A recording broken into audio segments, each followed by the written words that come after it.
As mentioned in the original Spyro video, I of course was going to play the 2 remaining games of the trilogy, and in this video we get the Platinum Trophy for Spyro 2 Ripto's Rage. Spyro 2 is different from the original game in the sense that we actually have to come back to levels later on, as we haven't unlocked a skill to do parts of it. Also, in regards to trophies, they are more related to things that you need to do in those levels as well. With Spyro 2 we are looking at only just a total of 30 trophies. 12 of them are bronze, 12 are silver, 5 gold, and of course the Platinum Trophy itself. Before heading into the video, pressing both like and subscribe is greatly appreciated, and don't forget to turn on that notification bell as well for all future videos. So our first trophy is to complete Hunter's Challenge. This also serves as sort of a tutorial on how to control Spyro, how to glide, how to hover, to give you that little bit of extra height as well. Eventually we get to the final part where Hunter is and we receive the trophy. Well, you might as well. We are now in our first area, and one of the mini games in this area is to feed what seems to be a hungry idol. I made sure not to feed this idol any red fish, and for not feeding the idol any of the red fish, I received the trophy Bad Sushi. One of the things I like to do in a new area when it comes to either the animal or the creatures is to see what defeats them. Is it simply fire, or can I charge into them as well? For doing this, I was actually rewarded with a trophy. I charged into a goat in Colossus for the trophy using your head.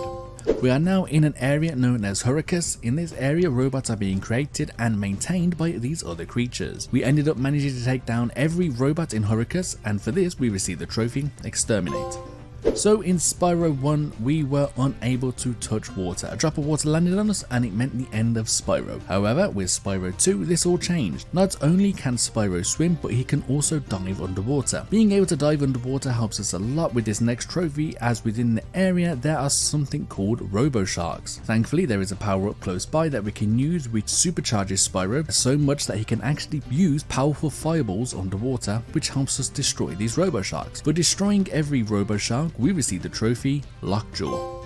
We have now come to the end of this tundra, which means of course that there is a boss that we now have to find, which of course means that there is a trophy related to this. This boss area is called Crush's Dungeon, and while here we have to make sure that we complete this area without hitting any fodder. Thankfully I managed to get this done first time, giving us the trophy Conservationist 1. As soon as I get into the next area I buy a skill which gives us the ability to climb ladders. Once I get this I head straight back to the summer tundra to collect everything that I couldn't get the first time round, making sure that I got 100% everywhere. While I was there I had realized that I had missed a trophy. There are 6 gem lamps that we had to light, but the first time I did this I somehow didn't complete it within 15 seconds. So I did it again while I was here and managed to do it this time for the trophy Hypersonic.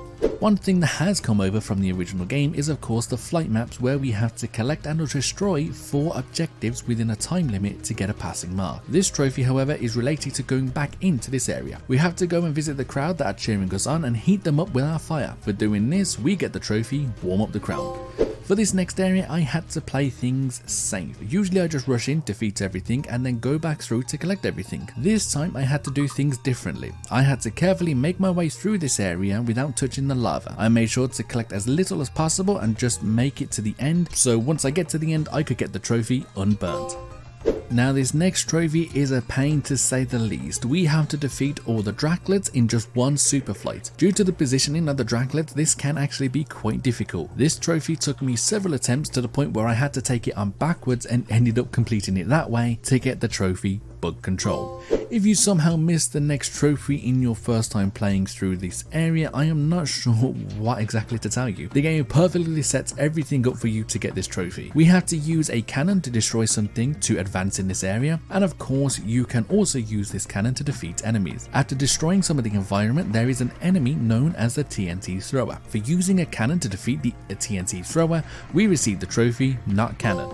We are of course now in a brand new area, and a minigame that we have to do is to get a trophy puts us on a cart with a cannon attached. For this we have to have a clean run. This actually took me several attempts, and I had to make sure that I went the correct way to collect everything, and also I kept thinking I could destroy boxes with the cannon, but I just couldn't. Eventually though we made it all the way through, collected everything that we needed, and also collected the trophy Trouble No More.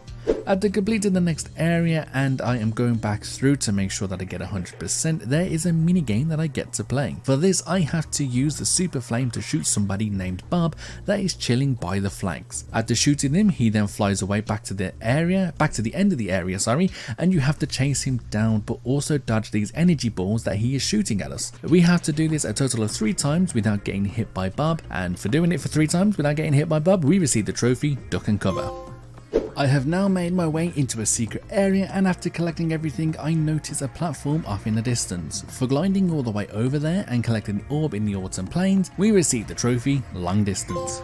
Another minigame in another area now. This time we have to collect a certain amount of crystals before Hunter can. The good thing about this is that you can actually steal a crystal just before Hunter grabs it, and by doing this we get the trophy Ganked. Remember when we had to avoid the lava in the previous area for a trophy? Well, we have to do the same thing this time, but instead of lava, it's hazardous water in an area named Shady Oasis. I of course played this carefully and eventually getting to the end to get the trophy Dry Foot. And it's that time again where we have finished the entirety of this area, and it's time to take on the main boss. Same as before, we had to make sure that we completed the area known as Gulp's Overlook without harming any fodder. For doing this, we received the trophy Conservationist 2. Flight map time again, and this time we have to destroy 5 buggies here while charging. Thankfully this was relatively easy, and after jumping back into the area I did it straight away for the trophy Bugging Out. We are now in the Winter Tundra, the final tundra this is, by the final unlock, which is called Head Bash. Before heading back to the previous areas to collect everything with the help of Head Bash, I made sure to destroy every rock in Winter Tundra for the trophy Yard Work. So in this area called Cloud Temples, there are sheep that charge towards you, and because of this you can easily be hit. So obviously there is a trophy related to this. However, with this trophy we can't actually get hit by any of the sheep on this level. Now some close calls, but thankfully I managed to squeeze my way through to get the trophy Sheeples. We are now back into a previous area called Fracture Hills, and in Fracture Hills there are these giant rock type creatures called Earthshaper. For this next trophy we have to defeat all of them. While some can be headbutted into lava, others cannot, but with the help of Hunter he was able to stun these enemies, which allowed us to head bash them and destroy them. Eventually we made our way through all of the Earthshapers, defeating them all, which gave us the trophy Giant Slayer. Oh, what's this? Another flight map? Obviously there is. This time was a little different. 2 of these enemies were bunched up. There were enemies on snowmobiles and enemies on hang gliders being pulled around by the enemies on snowmobiles. For this trophy we had to defeat the snowmobile enemies first and then defeat the hang glider enemies. This was pretty quick and easy to do, and for this we received the trophy Flying High. Okay, now this one is definitely the last flight map. This map is called Metro Speedway, and thankfully it's pretty simple. All we have to do is flame the pigeons first before taking out anything else. This gave us the trophy Bud is the Word. It's time to go back through some of the remaining areas now before we take on the final boss and receive the Platinum Trophy. I first go back to the area with all the turtles, and I need to make sure that I headbutt every turtle to stop them being turned into turtle soup. I actually had to do this several times as I was just doing a really poor job at stopping them. Eventually though I managed to headbutt them all into the water, giving us the trophy Rescued. We then head to an area called Mystic March, and here are monkeys in trees and that they throw stuff at you. I made sure that I charged through every monkey in here, and for doing so we received the trophy Monkeying Around. Now this next trophy was a little weird. There were these robo bees that we needed to take out. However, for this trophy we could only defeat them by spitting at them. There is something on the ground that Spyro can pick up in his mouth and just spit at the robo bees. For defeating every robo bee by spitting, we received the trophy Spitball. We are next trying to be defeated by an ox who is throwing bombs at us. We can easily combat this by breathing fire on these bombs, which light them and also shoot them back at the ox. Eventually we defeated the ox without taking a hit for the trophy Ollie Ollie Oxenfree. Last boss now, and thankfully we don't need to stop the enemy from harming any fodder. This time Hunter is throwing orbs into the arena which we can consume. Consuming 3 orbs gives us a power up. For using all 3 types of power ups in Ripto's arena, we receive the trophy RGB. Our last trophy now, and it is very simple. From everything that we collected by getting 100%, we simply use these to open up a door, walk through a gateway and permanently unlock Super Flame for the trophy He's on Fire. Then of course for collecting all of the trophies we receive the Platinum Trophy Ripto's Remorse. Spyro 2 Ripto's Rage is a fantastic sequel to the original Spyro game and a game that you should definitely consider getting the platinum for.